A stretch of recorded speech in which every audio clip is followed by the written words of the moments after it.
Hello, and welcome to Myth Matters, an exploration at the intersection of mythology, creativity, and consciousness. I'm your host, Dr. Catherine Svela. Wherever you may be in this wide, beautiful, crazy world of ours, I'm glad that you decided to join me here today. I recently returned from the Greater Mysteries experience in Kingston, New York. Greater Mysteries draws on the power of music and ritual to create space for reflection on the role transformation plays in our lives, and it was a pretty amazing experience. And I'm still thinking about myths of journeys to the underworld and other types of pilgrimages that we make to sacred sites in order to gain access to the other worlds. Myths and stories about the mysteries and our desire to gain understanding of the deeper meanings and truths that support this life as we experience it on this plane, and maybe even get a glimpse of what lies beyond, of other worlds. The existence and importance of other worlds populated by other beings, non-human beings, is consistent across mythological traditions. And I suspect that if one wanted to offer a monomyth in the manner of Joseph Campbell and his hero's adventure pattern, one could be found here in the collective imaginings of the invisible realms and mythic spaces. In an exploration of the nature of these worlds and their treasures and the value they hold for us, this might be an interesting alternative to the pattern of the hero and the focus on individual uniqueness, struggle, and achievement. It's so easy to see ourselves as the doers, isn't it? As the ones who make things happen, who own and control the world, as the king of the hill, so to speak, when in fact, we are players in a collective drama, subject to forces within and without that we don't understand, let alone control, in perpetual conversation with the world and responding to circumstance. Yes, our actions matter, and yet what we consciously plan and enact is merely one aspect of a much larger and more complex story, a more interesting story. Sometimes we talk about this using words like chance, luck, synchronicity, destiny, and fate. And encounters with the mystery, experiences that can't be fully explained in everyday terms, can shake up our perspective on what is real and true and our place in the whole scheme of things. They can change your sense of who you are and why you're here. The dominant culture has a difficult time with mysteries, with accepting what is beyond recognizable cause and effect, what can't be explained by the rules of materialism and literalism that are the foundation of that paradigm. The need to understand, to dissect, and categorize in order to control, to find some measure of safety and certainty in this process, has been the central impulse of European-derived culture for the last 6 or 7 centuries. And I think a lot of good has come from this project, and at the same time, it has hardened into ideologies and institutions that block far-ranging inquiry. And it contains, as all things do, a shadow side. Colonialism and scientism, for example, reductionism, the insistence on a soulless world that has created a deep soul sickness in us. Today I want to tell you a Celtic story about a journey to the other world, to an other world, not an underworld. Much of Celtic mythology revolves around the Otherworld and the deities and other non-human beings, fairies, for example, who live there. The Otherworld is a hidden world, a place where the rules of our world, like the laws of physics, for example, don't apply. And this other world is said to exist in various locations. One location is a number of islands in the West. This is a story from pre-Christian times called The Adventure or The Voyage of Bran. I have a few thoughts about the story to share with you, but for now, I invite you to relax and listen. Let yourself enter the world of the story. Maybe be taken away for just a moment from the things that have been occupying your attention. You might take note of any details that attract you in the story. They can be clues to the place that this story occupies in your life right now. The Adventure of Bran. Long ago in Ireland, there was a king named Bran, son of Fabal. One day, as Bran walked near his royal house, he heard sweet music behind him. Wherever he went, the music seemed to follow. Eventually, this music lulled him to sleep, and when he awoke, there was a branch of silver beside him, covered with white blossoms. Bran took the silver branch back to his stronghold and called together his family and comrades. When everyone was assembled behind closed doors, a woman in strange clothing appeared in the middle of the house, a visitor from the Otherworld for all to see. She sang a long lay or poem to Bran and everyone assembled there. In the lay, the woman described a place of splendor and delight beyond the sea. She sang of thrice time 50 islands, each of them larger than Ireland. One of them is the land of women, she tells them. The land of women is a place of truth, peace, and everlasting life.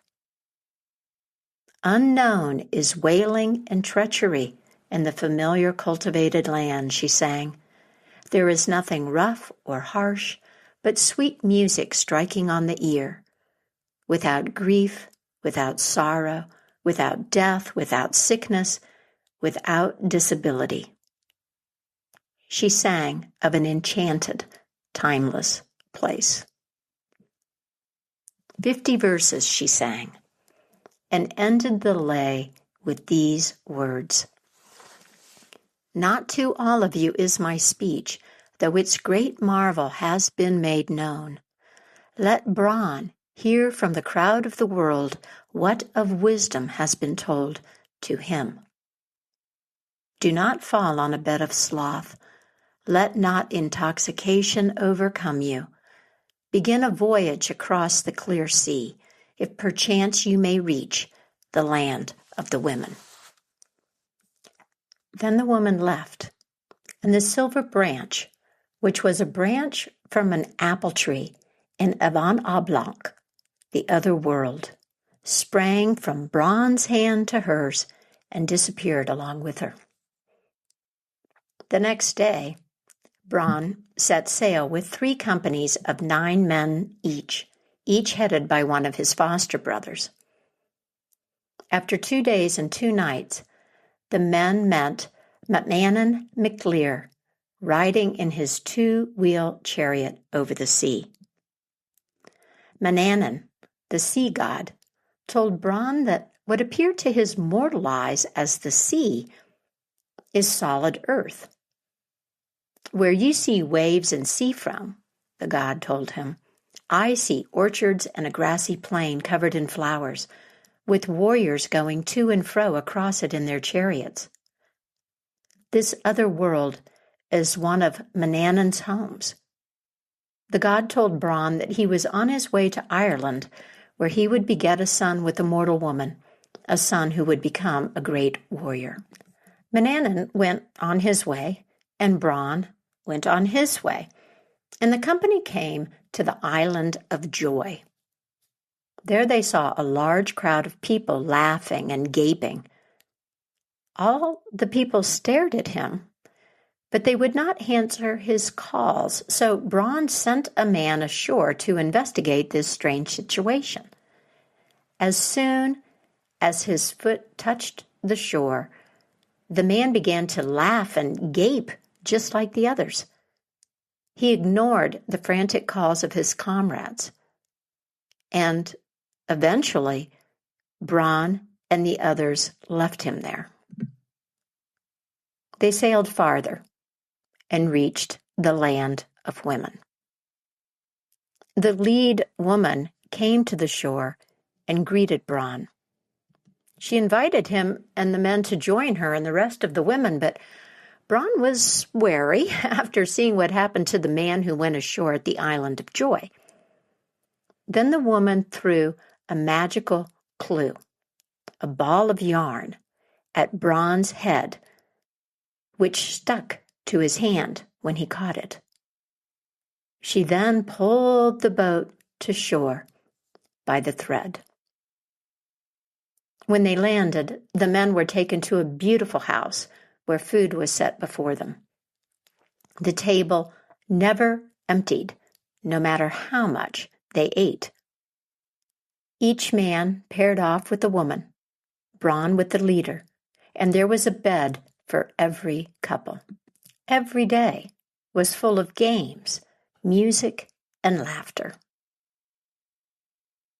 The men lived happily in the land of women for what felt to them to be a year. And then one of the men became homesick, and Bran was persuaded to depart for Ireland. The queen of the island told them that they would regret leaving, that it would only bring grief. She warned them not to touch land. She also directed Bran to pick up the man left on the island of Joy. When they came to the island of Joy, they called their companion's name, and straightway his mind cleared, and he came to them. When they approached the land of Ireland, the coastline seemed changed. The countryside seemed empty of trees, the people less vigorous. Their boats were sighted, and a large group assembled near the shore. Remembering the advice of the queen of the land of women, Bran stayed on the boat. He called to the assembly that he was Bran, son of Feival, but they didn't know such a man, though, they said, the voyage of Bran was among their ancient stories.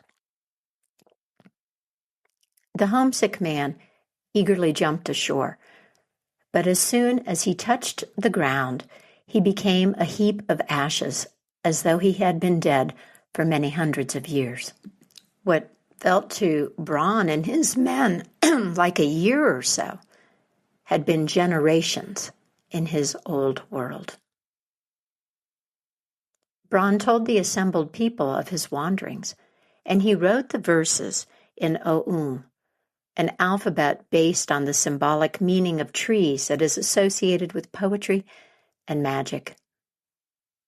Then Bran bid the people farewell, and from that hour his wanderings are not known. What do we make of this story? A man is called by a member of the Otherworld through music, a silver branch, and a mysterious woman with a poem of instruction. In Celtic mythology, a silver branch or bough often opens the gateway to other realms. And the man, Bran, answers the call, steps through the opening, and undertakes the voyage to the land of women, motivated, I imagine, by a combination of the honor of being singled out, curiosity, and consciousness of his role as leader. His people would expect him to meet this mystery, as it's the courageous thing to do. And what happens? He makes it to the other world and is quite content there. Now, I often say that myths and stories describe liminal spaces, places where the old rules don't hold and transformation can occur. The land of women is a marvelous place, a place where hardship and death are absent, a land out of time. I hear echoes of Odysseus on Circe's island or maybe Calypso's, but in this case, Bran is not longing to return home. There doesn't appear to be any conflict or struggle, simply a slip into a type of paradise. Now, an aside, the Celtic Otherworld is not all paradise. This land, in this story, is beautiful and good, but ugliness and violence exist in other places in the Otherworld. Is Bran transformed in the land of women? Presumably, an experience like this does change one in some deep way, but that's not part of the story. We don't hear about it. This story doesn't follow the hero's adventure pattern of leave home, overcome obstacles, and return a new man. He doesn't even end up back in the old world.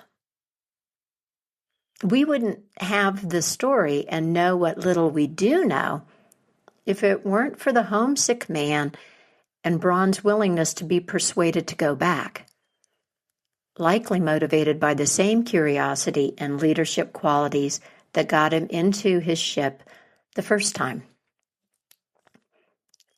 So what manner of story is this? I think it's a story about leaving a story, about how those of us in this world received a message from someone reliable, someone chosen to deliver it, Bran, about the existence of the other world.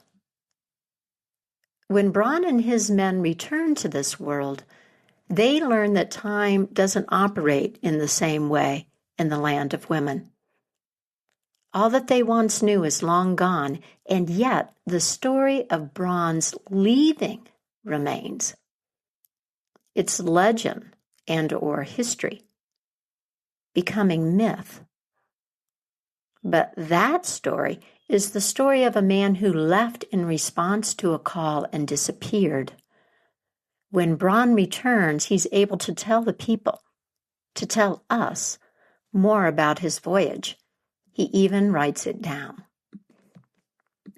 So what might be the significance of this message?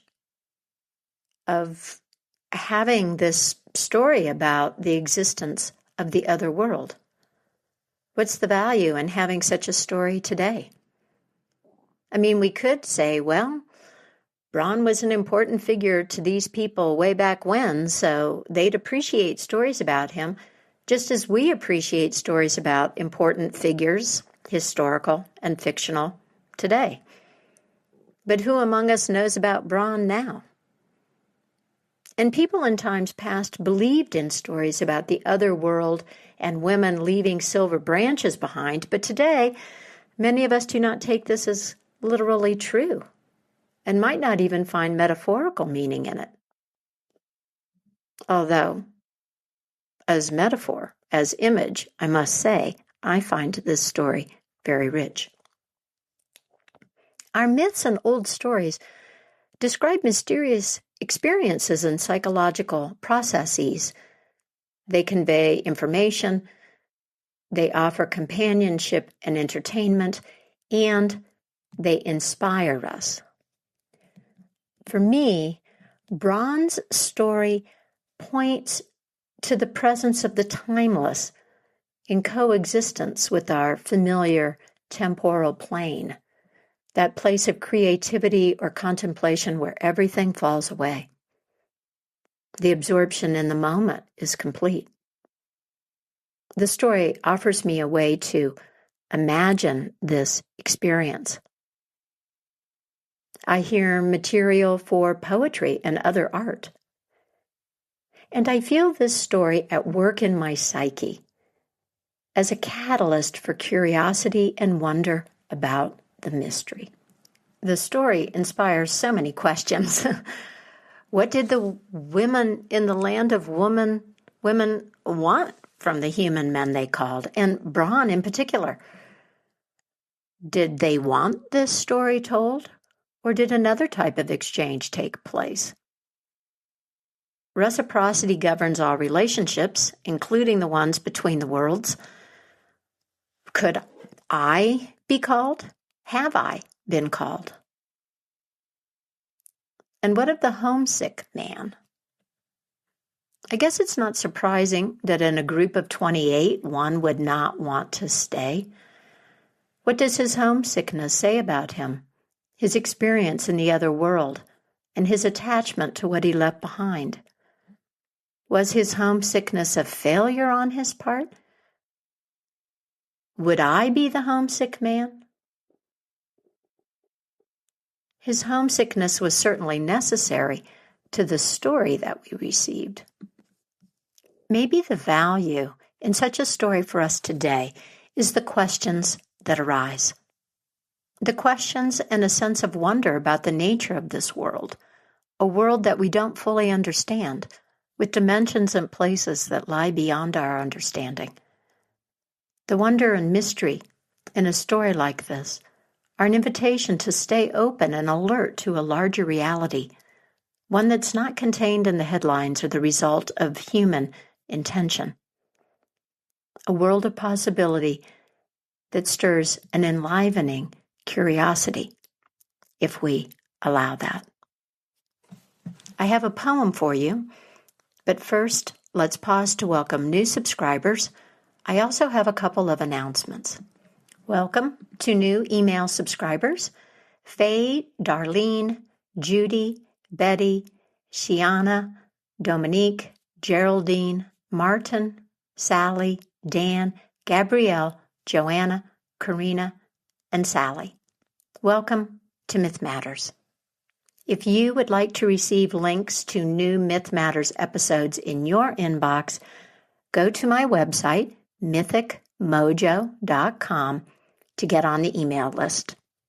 You will also find a transcript of this episode at Mythic Mojo and information about the Mythic mentorship and creativity coaching that I offer.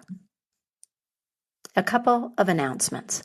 First, on behalf of my colleagues at the International Society for Mythology, some info about their annual Mythologium, an online gathering of people across disciplines who are interested in myth.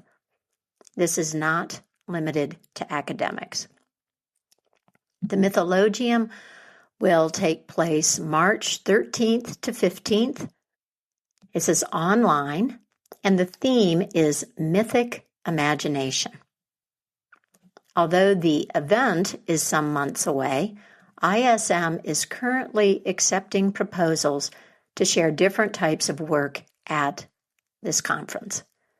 There are several ways to participate: a 15-minute live presentation, a pre-recorded presentation of research or performance or art, or you can showcase your mythologically themed artwork, music, video, photography in their online gallery. So artists, if you create anything from an awareness of myth and want to share your work with a receptive audience, check it out. Join mythologists, scholars, writers, artists, students, scientists, psychologists, teachers, storytellers, and visionaries from around the world to explore how mythic imagination can illuminate paths of renewal in our contemporary world. I'll post the links to ISM and the Mythologium on Mythic Imagination with the transcript of this episode. Next, my online course, or maybe experience or exploration are better words, called Step into the Fairy Glen, begins October 21st. Step into the Fairy Glen is a journey into a story and the tools of what Jung called the symbolic life. The Fairy Glen journey takes place October 21st through November 5th, from new moon to full, at a very potent time of the year, a time when the veil between the worlds, this world and the other world, is thin. In brief, the course works like this. I share a story with you on the first day, and you receive a bit of material to work with every day after for 2 weeks. It's all pre-recorded. You work with the material daily or daily-ish when it best fits your schedule. You do not have to show up at a particular time online. Step into the Fairy Glen is designed to accommodate different schedules and time zones and to seed your psyche in 10 to 15 minutes a day. Past travelers into the Fairy Glen have gathered insights into self, story, and life dilemmas and had some fun in good company. Additional details and a registration link will be with this transcript and at my website, mythicmojo.com.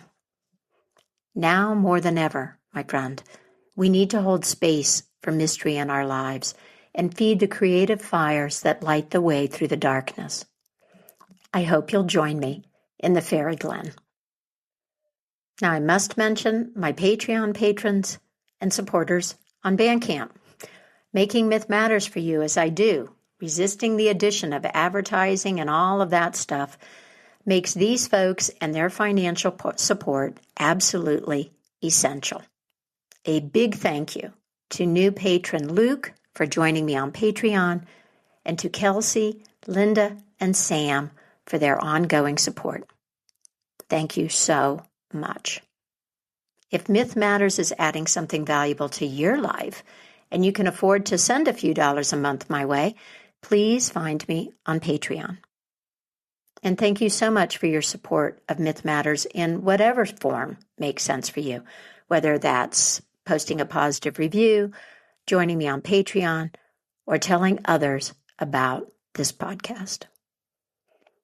In closing, a poem by William Butler Yeats, inspired by another Celtic myth about a man who is called away from ordinary reality to an experience of the mystery. It's called The Song of Wandering Angus. I went out to the hazelwood because a fire was in my head, and cut and peeled a hazel wand and hooked a berry to a thread. And when white moths were on the wing and moth-like stars were flickering out, I dropped the berry in a stream and caught a little silver trout.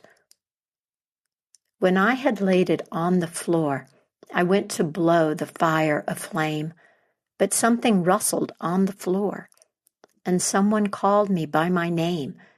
It had become a glimmering girl with apple blossom in her hair, who called me by my name and ran and faded through the brightening air.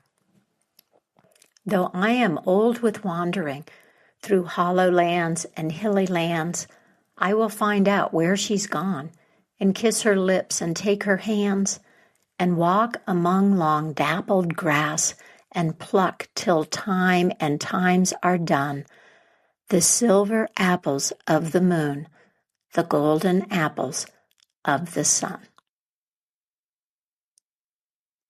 If we have a better understanding of our need for myth and all that our old stories offer, we can live more satisfying lives.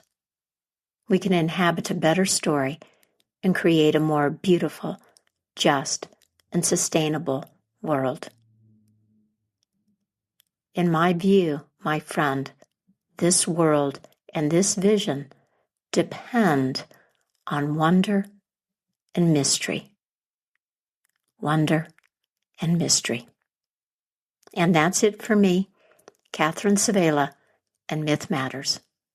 Take good care of yourself, and until next time, keep the mystery in your life alive.